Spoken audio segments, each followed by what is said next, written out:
कि इस केस में मैंने जो देखा, वो मंजर, वो वहशीपन, उसे लफ्ज़ों में बयान नहीं किया जा सकता। हालांकि मैंने अपने करियर में कई केसेस देखे, लेकिन ये केस लगातार मेरे जहन के साथ खिलवाड़ कर रहा था, क्योंकि हर केस में वहशीपने की कोई ना कोई हद मुकर्रर होती है, लेकिन इस केस में वहशीपने की सारी हदें पार हो गई थी। इसने मुझे हिला कर रख दिया, अंदर से झकझोर दिया था, और मैं मुजरिम की रची हुई एक ऐसी भूल भुलैया में भटक रहा था जिसने मेरी रातों की नींद तक उड़ा दी थी।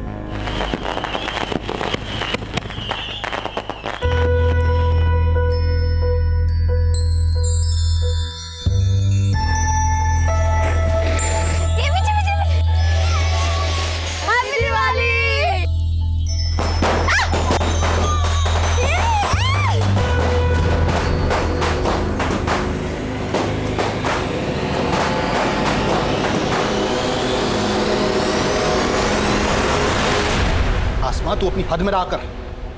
हमेशा वही काम करती है जो तुझे नहीं करना चाहिए। मैं वही करती हूँ जो मुझे करना चाहिए अब्बू। खुशियाँ अगर हदों की सरहद से बांध दी जाए ना तो इंसान बेहद ज्यादती कर बैठता है। खुशियाँ तो बांटने से बढ़ती है। मतलब तू ये कहना चाहती है कि दिवाली के पटाखे जलाकर तू उनकी खुशियां बांट रही है? एक उनके तौर तरीके अपनाकर तू हमारे लोगों की तौहीन कर रही है। ये आप कैसी बातें कर रहे हैं? अब बच्चे दिवाली की छुट्टियों के लिए आई है तो दिवाली तो मनाएगी ना। और आजकल के बच्चे इन भेदभाव को नहीं मानते। उनके लिए ईद, क्रिसमस, दिवाली ये सब उनके त्योहार हैं। हाँ अब्बू। बस हमारे यहाँ जिस तरीके से चीजें होती हैं वैसे ही होंगी, तुझे भी वैसे ही फॉलो करना है।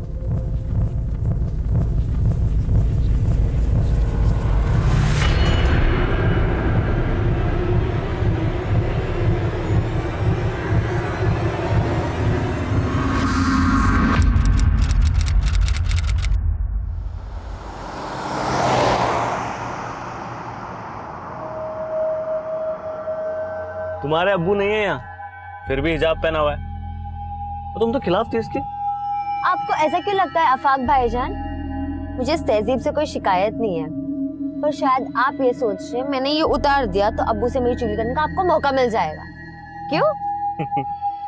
गलत सोच रहे हो तुम मेरे बारे में। मुझे तुम्हारी सोच पसंद है।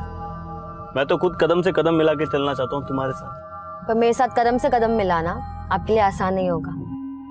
अच्छा, अगर ऐसा है तो आजमा के देख लो।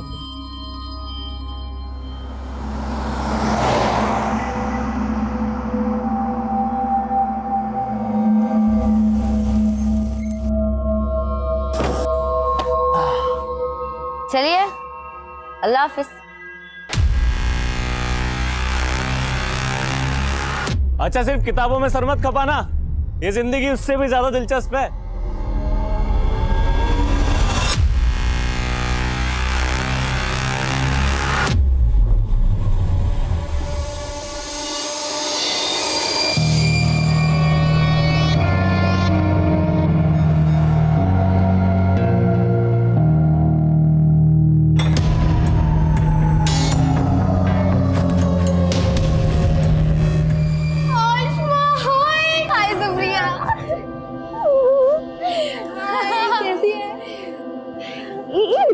अरे यार, हॉस्टल एकदम खाली खाली लग रहा है। हाँ यार, ज्यादातर लड़कियां आज आई नहीं। अच्छा, और बता, तेरी छुट्टियां कैसी रही? एकदम रॉकिंग।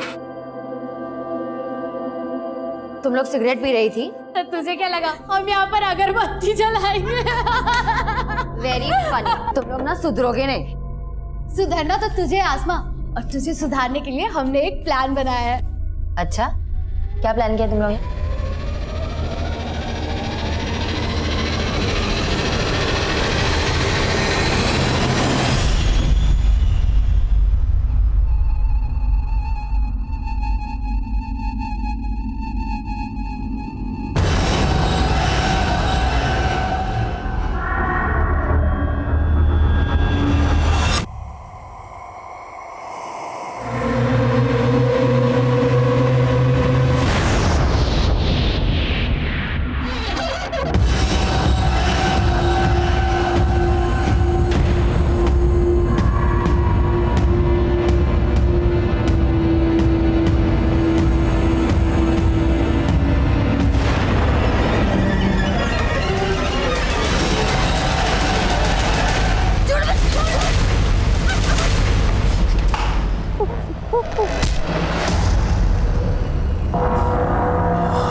है किसी लड़की का हुआ है। अरे नहीं, मुझे तो मर्डर लगता है, वरना इतना पुलिस नहीं होता यहाँ पर।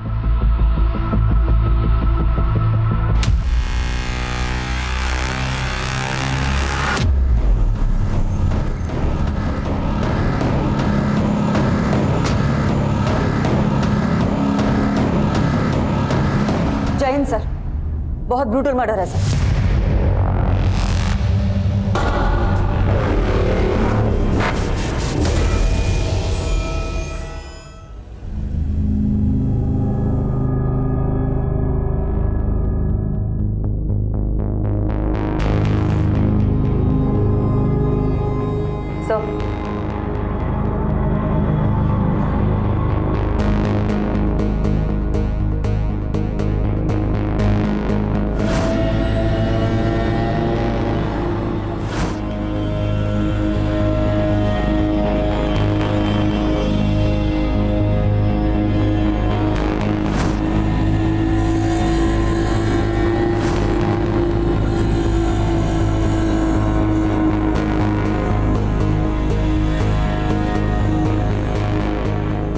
सर, इस रूम में आसमा के अलावा 2 लड़कियां और रहती हैं। एक सुप्रिया जो अभी हॉस्टल में है, और दूसरी लड़की दिवाली वेकेशन से अभी तक आई नहीं है वापस।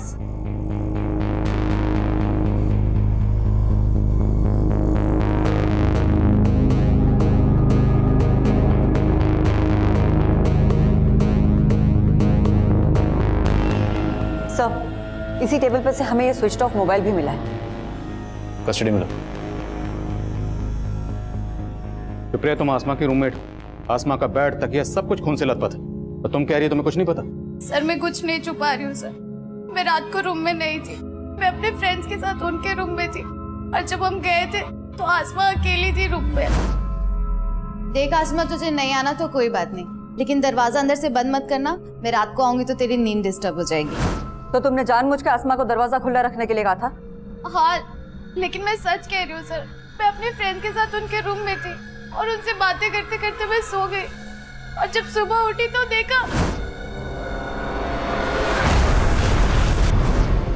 सर, सुप्रिया बिल्कुल सही कह रही है, ये हमारे साथ ही थी पूरा टाइम। लेकिन यहाँ पे इतना सब कुछ हो गया। पहले आसमा पे हमला हुआ, फिर उसकी बॉडी को खींचकर बाथरूम तक ले जाया गया, और तुम लोग कह रहे हो कि तुमने कोई आवाज ही नहीं सुनी। रूम में पंखे की आवाज इतनी तेज थी, हमें सच में नहीं पता चला कि आसमा के साथ इतना सब कुछ हो गया।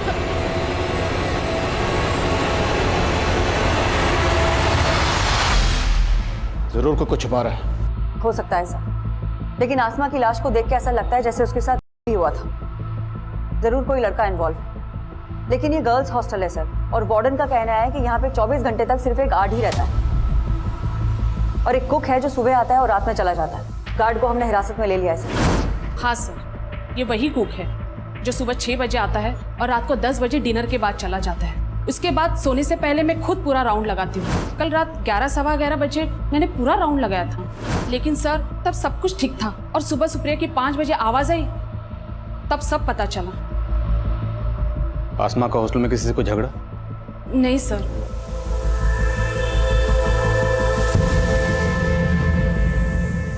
कल शाम तक हॉस्टल में कोई भी लड़की नहीं थी सर, तो ये भी हो सकता है कि कोई पहले से ही हॉस्टल में जाके छुप गया हो, और जब कल लड़कियों ने ज्वाइन किया तो ये कांड करके भाग गया। पॉसिबल है। हम ये अज्यूम कर रहे हैं कि आसमा का हुआ फिर कत्ल हुआ। अब सच क्या है ये पोस्टमार्टम रिपोर्ट बताएगी। हॉस्टल का कोना कोना स्कैन करो और सबकी हैंडराइटिंग के सैंपल्स लो।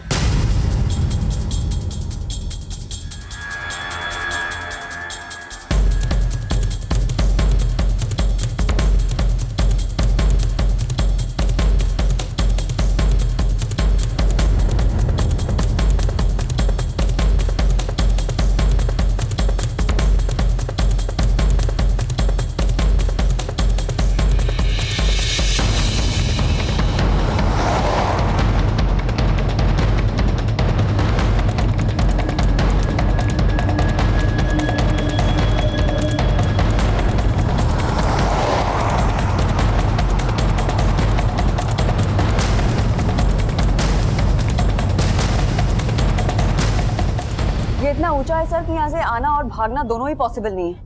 देखो, अगर कोई सीढ़ियों से आया तो पक्का मेन गेट से एंट्री मारी होगी, मतलब गार्ड झूठ बोल रहा। और अगर कोई यहाँ से आया तो तो फिर ये किसी पेशेवर मुजरिम का काम। सर यहाँ कहीं सीसीटीवी भी नहीं है, तो दोनों ही पॉसिबिलिटीज हैं। हॉस्टल के आसपास सबसे पता करो, जहां भी सीसीटीवी मिले उसे खंगालो, और हॉस्टल में जितने भी लोगों का आना जाना था एक एक की डिटेल निकालो।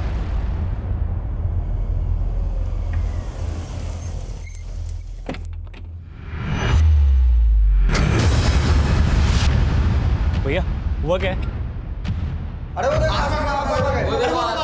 मैडम आपकी बेटी करके मर्डर कर दिया गया है, इस बारे में आप क्या कहेंगे? क्या बकवास कर रहे हैं आप? ये बात सही है तुम्हारा? नहीं नहीं नहीं नहीं, कुछ नहीं हुआ है।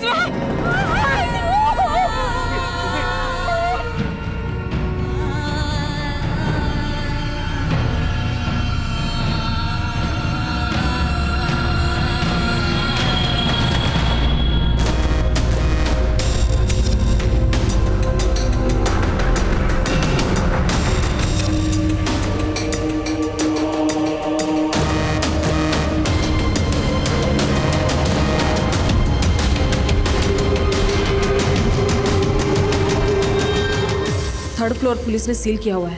फिलहाल बाकी के रूम में तुम लोग आपस में एडजस्ट कर लो।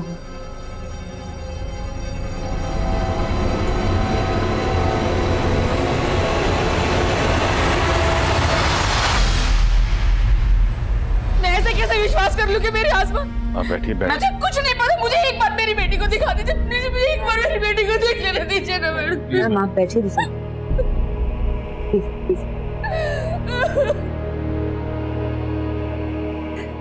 मैम पानी दीजिए।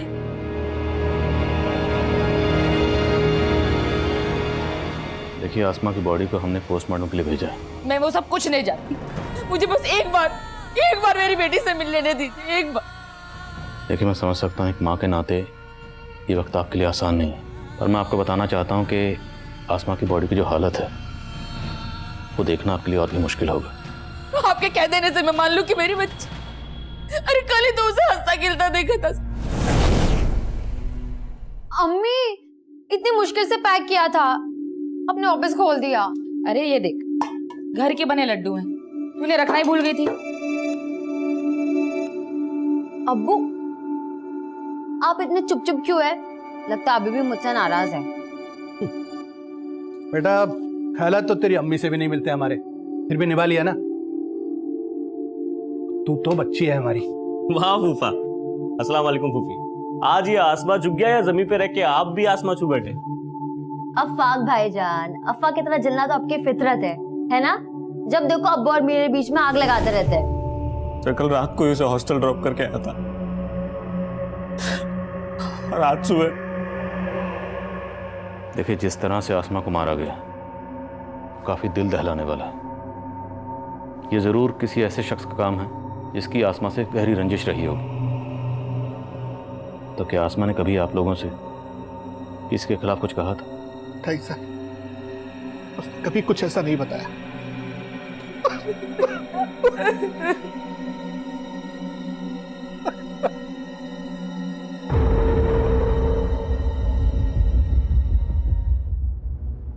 अच्छा सुन लो, आई होप तुम समझ गई हो कि मैं क्या कहना चाहती हूँ। Yes ma'am. डोंट वरी, मैं तुम्हारे साथ हूँ, मैं सब संभालूंगी। अच्छा अब तुम जाओ।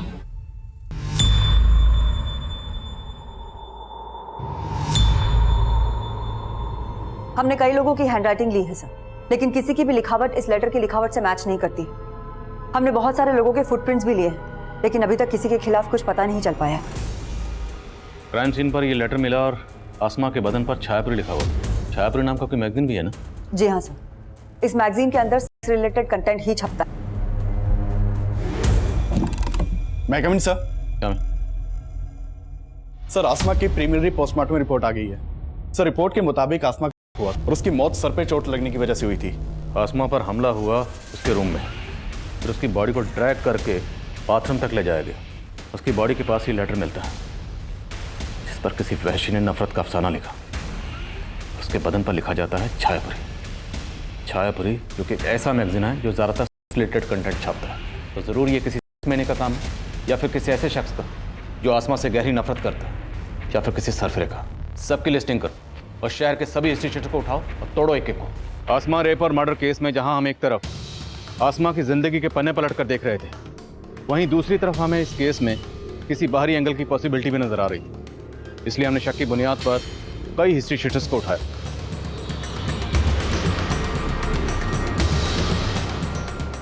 सबके डीएनए सैंपल्स, हैंडराइटिंग और फुटप्रिंट्स लिए गए। हमने हर वो मुमकिन कोशिश की जिससे हम जल्द से जल्द मुजरिम तक पहुंच सकें। हॉस्टल का गार्ड भी हमारा स्ट्रॉन्ग सस्पेक्ट। उससे सच उगलवाने के लिए हमने कई तरीके अपनाए। अब तू नहीं बचेगा।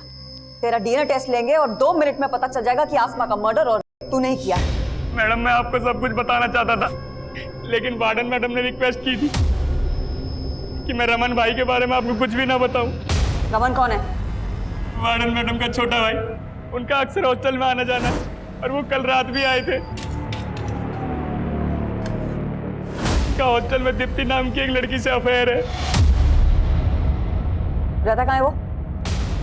मैं तो सिर्फ दीप्ति से मिलने गया था सर। सर आसमा को तो मैं जानता ही नहीं हूँ। मैं कसम से बोल रहा हूँ, सच मैंने कुछ नहीं किया सर। अगर तुम्हारे भाई रमन ने कुछ नहीं किया तो गार्ड को उसका नाम लेने से मना क्यों किया? मैं डर गई थी मैडम। मैं अपने भाई की हरकतों से परेशान थी, लेकिन मेरा यकीन कीजिए उसने कुछ नहीं किया। आप चाहो तो वो दीप्ति से पूछिए, उसने कुछ नहीं किया। सर मेरा कोई अफेयर नहीं है रमन के साथ। वो मुझे परेशान कर रहा था सर। पहले उसने मुझे प्रपोज किया, मैंने मना किया तो वो मेरे पीछे ही पड़ गया सर। पिछले काफी दिनों से सर वो मुझे हरास कर रहा है।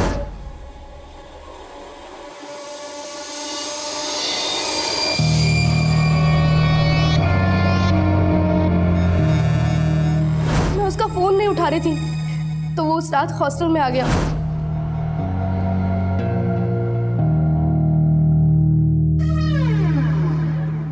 रमन मैंने तुम्हें पहले भी कहा है मेरा पीछा छोड़ दो। ऐसे छोड़ दूं? प्यार करता हूँ ना मैं तुमसे। रमन तुम यहाँ से जाते हो या मैं चिल्लाऊं? मैंने उसको वार्न किया था सर, तो वो वहां से चला गया था। उसके बाद क्या हुआ मुझे नहीं पता सर। सुबह मेरी नींद शोर से ही खुली थी सर। मैंने वार्डन मैम को रमन के बारे में बताया था, मगर वार्डन मैम ने मुझे चुप रहने के लिए कहा।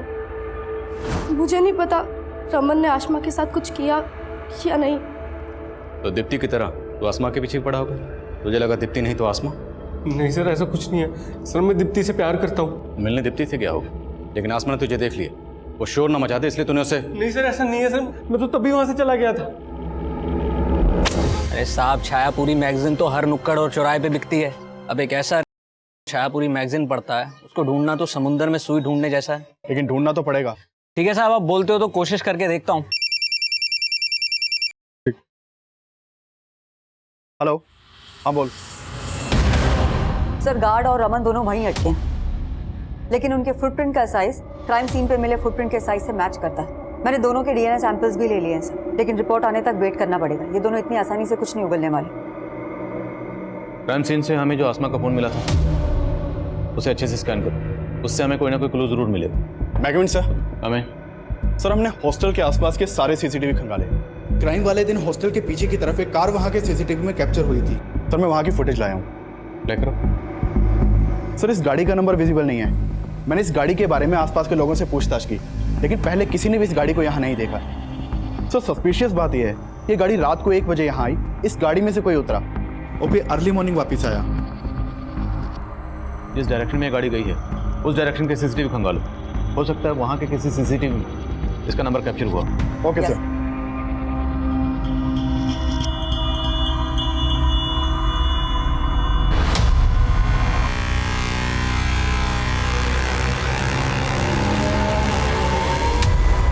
अनुराग इधर आना। Yes ma'am. ये आसमा के फोन पे अफाक नाम के लड़के के 5 मिस कॉल है। मैम अफाक तो आसमा का कजन है जो आसमा के पेरेंट्स के साथ आया था। अफाक ने आसमा को 5 बार कॉल किया, लेकिन आसमा ने एक भी बार रिसीव नहीं किया। लेकिन बाद में आसमा की अपनी मदर से बात हुई है। ये चक्कर क्या? आसमा के पेरेंट्स से दोबारा मिलना पड़ेगा। ये वही गर्ल्स हॉस्टल है जहां आसमा का इतना ब्रूटल और मर्डर हुआ, पर पुलिस अभी तक इस केस में नाकाम नजर आ रही है। अब अफसोस करने का क्या फायदा? वक्त रहते अगर आसमा के पर काट दिए होते तो यह दिन नहीं देखना पड़ता। चारों तरफ इज्जत का कचरा हो रहा है। आपको अपनी इज्जत की पड़ी, अपनी बच्ची का कोई दुख नहीं? दुख है मुझे, इसीलिए कोस रहा हूं तुझे। एक नहीं सुनती थी मेरी। पता नहीं वहां किस लड़के के साथ चक्कर चल रहा था उसका वहां। उसके साथ इतना कुछ हुआ और आप उसको ही।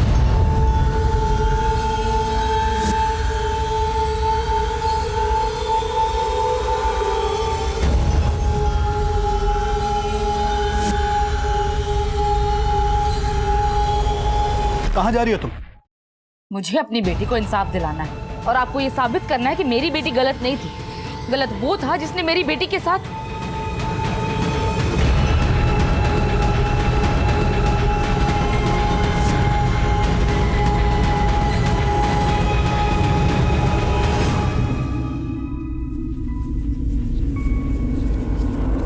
मैं आपसे अफवाक के बारे में बात करना चाहती हूँ। क्या आमना का और अफवाक का कोई इशू था?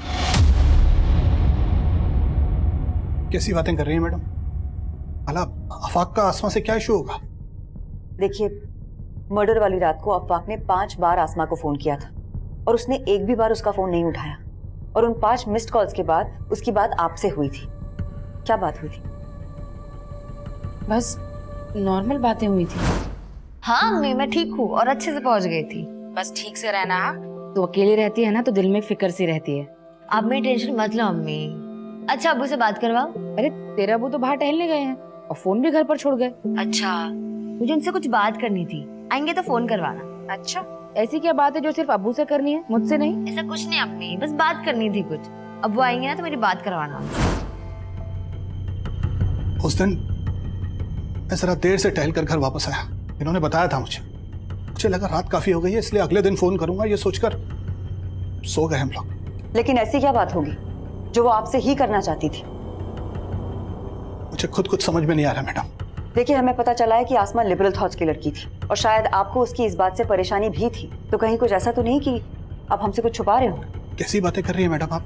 मैं भला आपसे कुछ क्यों छुपाऊंगा? मैं मानता हूं कि हमारी बेटी आसमा कुछ अलग ख्यालात की थी, लेकिन मैंने हमेशा उसको यही समझाया कि बेटा इस तरीके की बातें सिर्फ बातें करने तक ठीक है, कोई महान नहीं बनता इन बातों से, बल्कि दुनिया सबसे पहले दुश्मन ऐसे ही लोगों की बनती है। मैडम अब तो मुझे यकीन हो चला है कि मेरी बेटी ऐसी नफरत का शिकार हुई जिसमें लोग बस्ती की बस्ती जला देते हैं। वो तो फिर भी एक छोटी सी मासूम मेरी प्यारी सी बच्ची थी।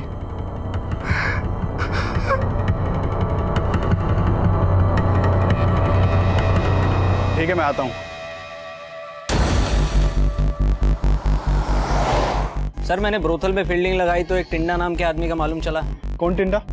ये आदमी है साहब। ब्रोथल में काफी आना जाना है इसका। काफी वहशी है ये आदमी। वो टिंडा है ना, दिमाग से एकदम सटका हुआ है। जो भी उसके साथ जाती है ना, उसका हालत खराब कर देता है। एक नंबर का जानवर है, जानवर। आप एक बार देख लो, हो सकता है ये वही सनकी आदमी हो जिसे आप ढूंढ रहे हैं। आसमा के पेरेंट्स से अफाक के बारे में बात की? सर, वो अफवाक पे कोई शक नहीं जता रहे और अफवाक से मैं खुद मिली थी ये जानने के लिए कि उसने उस रात आसमा को इतने सारे कॉल्स किए क्यों थे। मैम मैं उसे हॉस्टल छोड़ के घर आया तो ऐसे ही कॉल किया था, ये जानने के लिए कि सब खैरियत है कि नहीं। लेकिन उसके साथ कुछ ठीक हुआ नहीं और उसने तुम्हारे कॉल्स भी रिसीव नहीं किए। क्यों? पता नहीं मैम, मुझे लगा सो गई होगी। लेकिन तुम्हारे मिस्ड कॉल्स के बाद उसने अपनी अम्मी से भी बात करी, लेकिन तुम्हें कॉल बैक नहीं किया। कोई ना कोई वजह तो होगी ना। मैं को छुपा तो नहीं रहा तुम हमसे? नहीं मैम, मैं कुछ नहीं छुपा रहा। फिर भी इस अफाक के बारे में सब कुछ पता करो। हो सकता है कुछ छुपा रहा हो, और ये भी पता करो कि मर्डर की रात ये कहाँ था। Okay sir. मैं कमिंग सर। सर, हमारे खबरियों से इस तेजस और टिंडा नाम के आदमी की इंफॉर्मेशन मिली है। सर, इसके बारे में जो भी पता चला उस हिसाब से शक किसी के ऊपर जाता है। सर, मैंने चेक किया, मर्डर वाली रात इसका फोन हॉस्टल वाले एरिया में ही एक्टिव था। उठाओ इसे। Yes sir.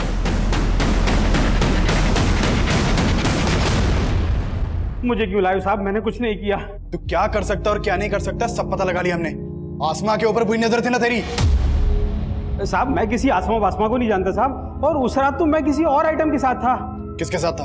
उमा साहब, प्रोस्टिट्यूट है। मैं मानता हूँ साहब, मैं ऐसा ही हूँ, सिर्फ प्रोस्टिट्यूट्स के साथ ही सोता हूँ। लेकिन साहब आज तक मैंने कभी किसी आम लड़की के ऊपर बुरी नजर नहीं डाली साहब। टिंडा के पैर के साइज क्राइम सीन पर मिले फुटप्रिंट के साइज से मैच कर रहे हैं। लेकिन सर, ये टिंडा बहुत मोटी चमड़ी का है, बहुत तोड़ा, लेकिन फिर भी कुछ नहीं उगला। इस टिंडा का भी डीएनए और हैंडराइटिंग सैंपल लो। सर। सर, आज सुबह संत नगर पुलिस ने विक्रमपुर एरिया से एक अज्ञात गाड़ी जब्त की है। ये देखिए सर, ये विनय नाम के एक आदमी की गाड़ी है जो संत नगर में रहता है। सर उसने अपनी गाड़ी चोरी होने की कंप्लेन लिखवाई थी। और सर ये गाड़ी उसी शाम चोरी हुई है जिस रात आसमा का मर्डर हुआ है। और इस गाड़ी का कलर उस कार के कलर से मैच करता है जो गर्ल्स हॉस्टल के बैक साइड में देखी गई थी। ये गाड़ी चुराई गई संतनगर से, जो उस हॉस्टल से 7-8 किलोमीटर की दूरी पर है। तो कोई इतनी कम दूरी तय करके कार चुराने के बाद मर्डर करने क्यों आएगा? मेरा मतलब है चोरी की हुई कारें ज़्यादातर लूट और रॉबरी में इस्तेमाल होती या फिर लाश डंप करने के लिए। लेकिन यहाँ तो रात भर लाश भी उस हॉस्टल में थी और अगली सुबह तक ये कार भी वहीं थी। और अगर ये कत्ल इसी कार चुराने वाले ने किया है तो ये इतनी देर वहाँ क्यों रुकेगा? लेकिन सर हम किलर को सरफिरा भी तो समझ रहे हैं। हो सकता है ये चोर वही हो जिसे हम ढूंढ रहे हैं। ठीक है, संतनगर पुलिस के टच में रहो और पता करो कि कार चुराने वाला कौन हो सकता है। और हॉस्टल एरिया का डंप डाटा स्टडी करो, हो सकता है वहाँ से कोई सस्पिशियस नंबर सामने आए। यस। आपने अफाक को आसमा के साथ हॉस्टल क्यों भेजा था? अभी अचानक तुमने अजीब सा सवाल क्यों पूछा? सवाल तो ये है कि आसमा आपसे क्या बात करना चाहती थी जो उसने मुझे नहीं बताई, या आपने अफाक को कुछ बोला जो मुझे नहीं बताया?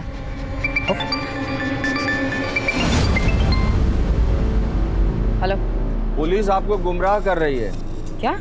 वो आसमा के कातिल को जानती है, लेकिन उसको बचा रही है। किसको बचा रही? और आप कौन बोल रहे हैं? मैं जो कोई भी हूँ आपका शुभचिंतक हूँ। आसमा का और मर्डर शांतनु ने किया है। शांतनु? कौन शांतनु? बिजनेसमैन गुरुदत्त का बेटा शांतनु। शांतनु का एक दोस्त भी है जो उसके साथ मिला हुआ है। सर मर्डर वाली रात एक अनिरुद्ध नाम के लड़के का फोन हॉस्टल वाले एरिया में एक्टिव था और ये अनिरुद्ध सुप्रिया के काफी टच में था। इस सुप्रिया पर मुझे शुरू से ही शक था। सुप्रिया और अनिरुद्ध दोनों को उठा के लाओ। सर मैं कमिंग सर। कमें। सर आसमा और मर्डर केस में मीडिया ने हंगामा मचा रखा है सर। न्यूज आ रही है टीवी पे। चलो टीवी चलाओ। हम पहले पुलिस पर भरोसा कर रहे थे, लेकिन अब हमारा भरोसा उन पर से उठ। लेकिन आपका पुलिस पर से भरोसा क्यों उठ गया? कि पुलिस मेरी बेटी के कातिल को बचा रही है। आसमा को न्याय दो! सुमा, सर शर्मा आसमा को न्याय दो! न्याय दो! न्याय दो! आसमा को न्याय दो! न्याय दो! न्याय दो! We want justice! We want justice! आसमा को न्याय दो! न्याय दो! न्याय दो! We want justice! We want justice! आपको कोई गलतफहमी हुई है? कोई गलतफहमी नहीं हुई है मैडम। लेकिन आपको क्यों ऐसा लग रहा है कि हम किसी को बचा रहे हैं? आखिर वजह क्या है? आसमा का और मर्डर शांतनु ने किया है। शांतनु? कौन शांतनु? आप उस बिजनेसमैन के बेटे शांतनु को बचा रहे हैं। शांतनु? मैम इस शांतनु अनिरुद्ध का दोस्त है जिसका नंबर हमें सुप्रिया के कॉल रिकॉर्ड से मिला था। वो मर्डर वाली रात शांतनु का नंबर भी हॉस्टल वाले एरिया में ही बंद था। लेकिन उस पीसीओ से फिरोजा को किसने फोन किया था ये हमारे लिए जानना बहुत जरूरी है। एक काम करो, अनिरुद्ध, शांतनु और सुप्रिया इन तीनों को लेकर आओ और पीसीओ पे भी जाके आओ। Okay ma'am. तो अनिरुद्ध और शांतनु, तुम लोग उस रात हॉस्टल गए थे? गए थे या नहीं? हाँ सर, ये दोनों गर्ल्स हॉस्टल में आए थे, लेकिन सर ये लोग मुझसे और मेरी फ्रेंड से मिलने आए थे। उस रात हॉस्टल में ज़्यादा लड़कियां नहीं थी, इसीलिए हमने पार्टी प्लान किया था। मैंने आसमा को भी इनवाइट किया था सर। व्हाट? तू उन लोगों को यहाँ बुला रही है? पागल हो गई सुप्रिया? किसको पता चला ना तुझे यहाँ से निकाल देंगे। लेकिन उसने आने से मना कर दिया। फिर हम लोग दूसरे रूम में पार्टी कर रहे थे। तुम्हारे हॉस्टल में मेल्स के आने पर पाबंदी है, है या नहीं? तो तुम लोग हॉस्टल में कैसे घुसे, वो भी इतनी रात को?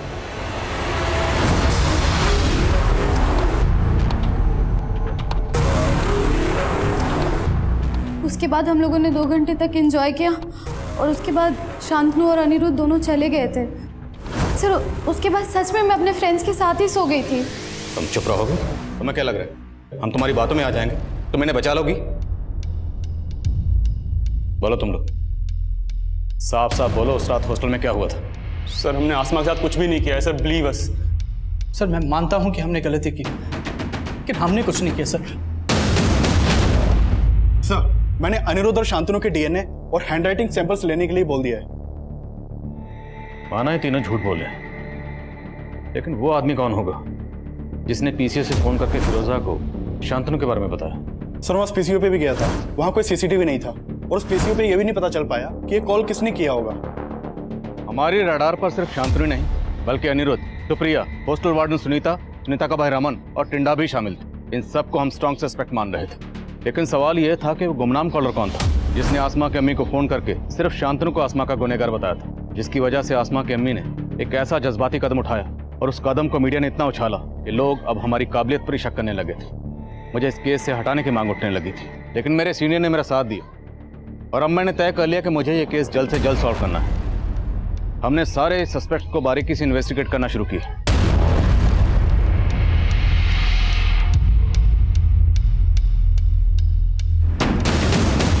अफवाक के बारे में कुछ बातें मालूम चली हैं सर। आसमा के अब्बू अफवाक से आसमा की शादी कराना चाहते थे, लेकिन आसमा को अफवाक बिल्कुल पसंद नहीं था और इसी सिलसिले में मैं उसकी अम्मी और अब्बू से भी मिली थी। आसमा पहले भी अपने अब्बू को मना कर चुकी थी कि वो अफाक से शादी नहीं करना चाहती, लेकिन फिर भी इन्होंने जानबूझ के अफाक को आसमा के साथ हॉस्टल भेजा।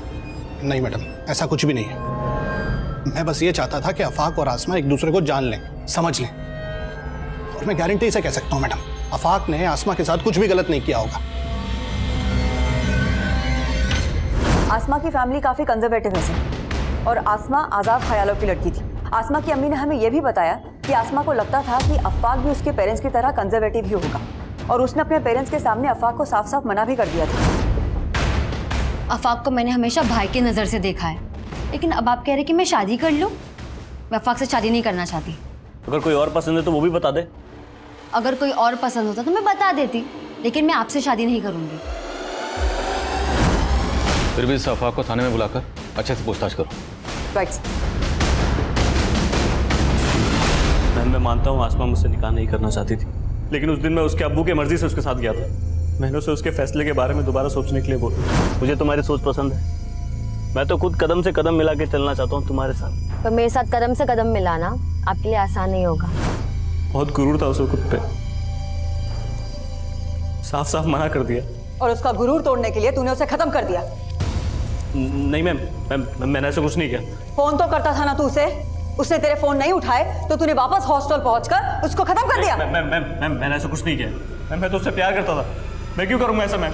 लेके जाओ इसको, इसका हैंडराइटिंग और डीएनए सैंपल ले लेना। मैम मेरी बात मैंने कुछ नहीं किया मैम। मैं कम इन सर। कम इन।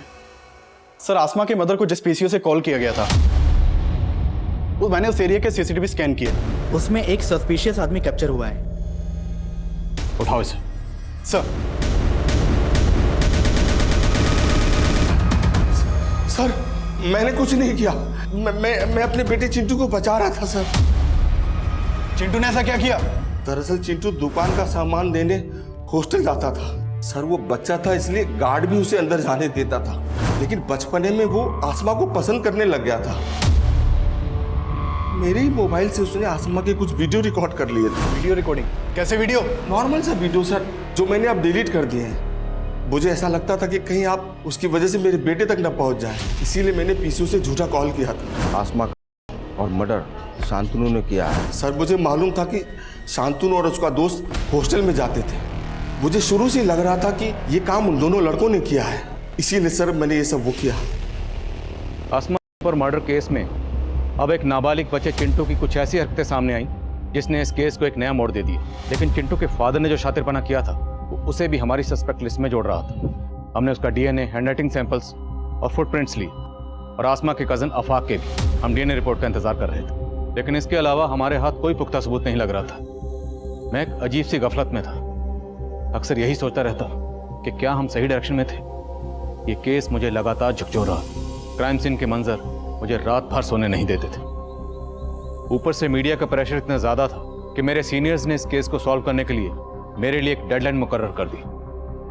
मैं अक्सर ये सोचकर परेशान हो जाता कि अगर मैं इस केस को सॉल्व ना कर पाया तो क्या उस मासूम बच्ची आसमा को कभी इंसाफ मिल पाएगा? मैं कम इन सर। सर, मैं उस कार चोर के बारे में पता कर रही थी तो पता चला है कि पूरे डिस्ट्रिक्ट में पिछले 25 दिनों में 20 गाड़ियां चोरी हुई हैं, और इनमें से ज्यादातर गाड़ियां कुछ दिनों के गैप के बाद कहीं भी खड़ी मिल गई। 25 दिनों में 20 गाड़ियां? जी सर। मतलब तकरीबन हर रोज एक गाड़ी चोरी हो रही थी? Yes sir. जिन एरिया से ये कार्स चोरी हुई है वहां कहीं कहीं चोर सीसीटीवी फुटेज में कैप्चर हुआ है, लेकिन चेहरा कहीं भी क्लियर नहीं है।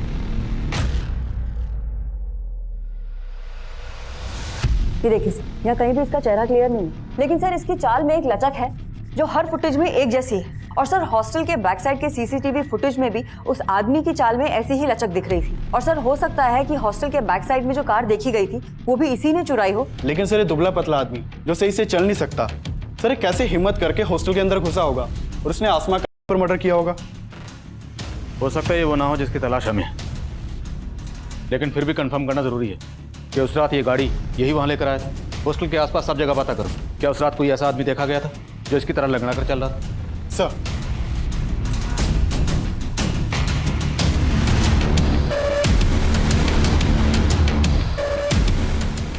सर उस दिन सुबह 6 बजे एक आदमी आया था जो लंगड़ा के चलता था, उसके पास एक कार भी थी, उसने मेरे यहाँ बैठकर कई कप चाय भी पी थी।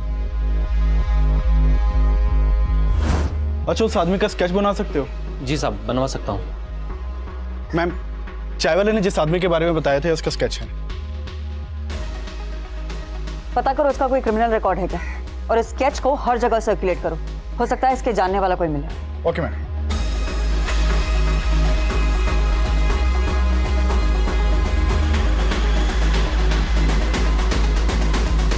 सर जानता हूँ इसको, ये सखाराम है। सखाराम कहाँ रहता है ये? सर घर तो मालूम नहीं है, लेकिन आगे ये गैरेज है, वहाँ मैकेनिक का काम करता है।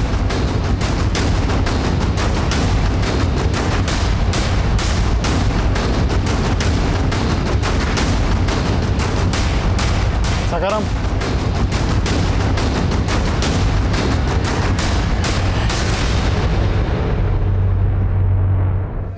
साहब मैं मानता हूँ कि मैं गाड़ी चुराता हूँ, लेकिन सर मैंने किसी लड़के के साथ कुछ नहीं किया। हमने जब कार चुराई थी ना, वो उसी हॉस्टल के पास खड़ी हुई मिली है। सर वो तो मैं कहीं भी खड़ी कर देता था। सर दरअसल मेरे घर में एसी नहीं है और मुझे गर्मी बर्दाश्त नहीं होती है सर मैं गाड़ी चुराता हूँ और कहीं ले जाके उसका एसी ऑन करके सो जाता हूँ और अगले दिन कहीं भी गाड़ी छोड़ देता हूँ सर। इसकी गर्मी दूर करो, खिलाओ इसको ठंडी ठंडी हवा। इसका भी डीएनए और हैंडराइटिंग सैंपल्स लो। सर अब पुलिस ने आसमा और मर्डर केस में एक ऐसे आदमी को गिरफ्तार किया है जो ठीक से चल भी नहीं सकता, और पुलिस सोच रही है ऐसा आदमी हॉस्टल की तीसरी मंजिल की खिड़की तक चढ़ा और आसमा के साथ और मर्डर किया। क्या पुलिस ऐसे आदमी को अंदर करके वाकई किसी को बचाने की कोशिश तो नहीं कर रही? मैं कमिंग सर? सर सखाराम भी कुछ नहीं उगल रहा है, और शांतनु और अनिरुद्ध का डीएनए आसमा की बॉडी पे मिले डीएनए से मैच नहीं करता। और चिंटू के फादर का डीएनए? सर उसकी डीएनए की रिपोर्ट आने वाली है। मैं कमिंग सर? मैंने सखाराम के बारे में पता किया सर।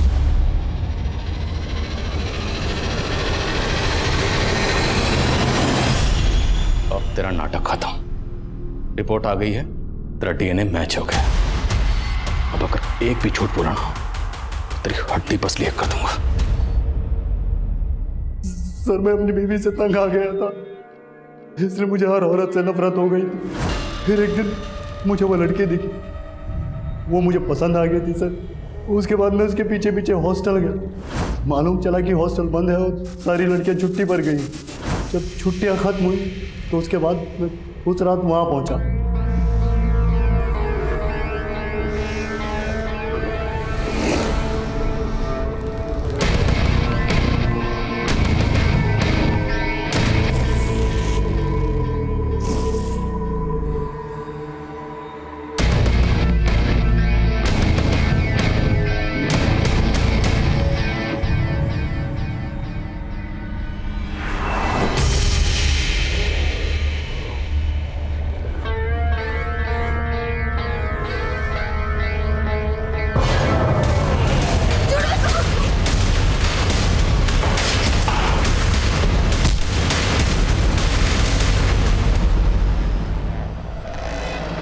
उसकी लाश के साथ बॉडी पर छाया पर लिखा क्यों? सर ऐसे सर उस रात जिसकी गाड़ी चुराई थी वो छाया पूरी पत्री का मालिक था। मुझे नाम पसंद आया इसलिए लिख दिया, और सर जो कुछ मेरे दिल में था वो मैं लेटर पे लिखा और चला गया।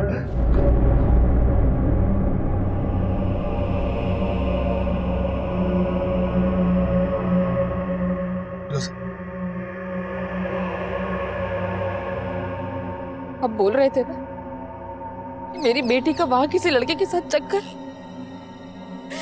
देख लिया ना क्या सच सामने आया। मैं तुमसे माफी मांगता हूं फिरोजा। मैं कभी आसमा को समझ ही नहीं पाया।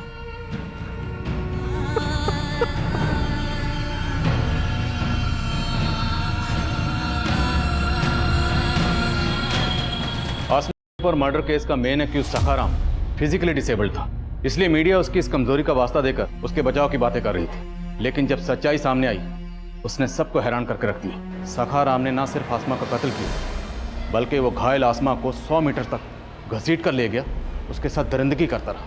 लेकिन हॉस्टल में मौजूद किसी ने कोई आवाज़ नहीं सुनी, किसी ने कुछ नहीं देखा, कुछ नहीं सुना। जबकि उस रात हॉस्टल में सखाराम के अलावा वार्डन सुनीता का भाई रमन और सुप्रिया के दोस्त अनिरुद्ध और शांतनु भी मौजूद थे, जो गलत तरीके से हॉस्टल में दाखिल हुए थे, जिससे साबित होता है कि आसमा एक ऐसे प्रमाइसिस में रह रही थी जहाँ पर सिक्योरिटी ताक पर थी।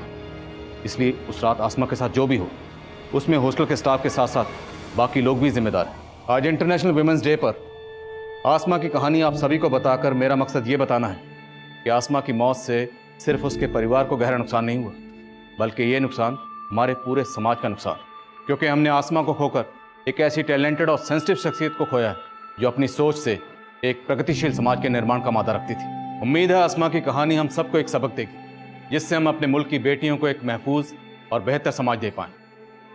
अब मैं आदिल खान आपसे इजाज़त लेता हूं। आपसे फिर मुलाकात होगी एक और नए केस के साथ। तब तक देखते रहिए क्राइम पेट्रोल 10 तक। मकसद बताना नहीं, बचाना है।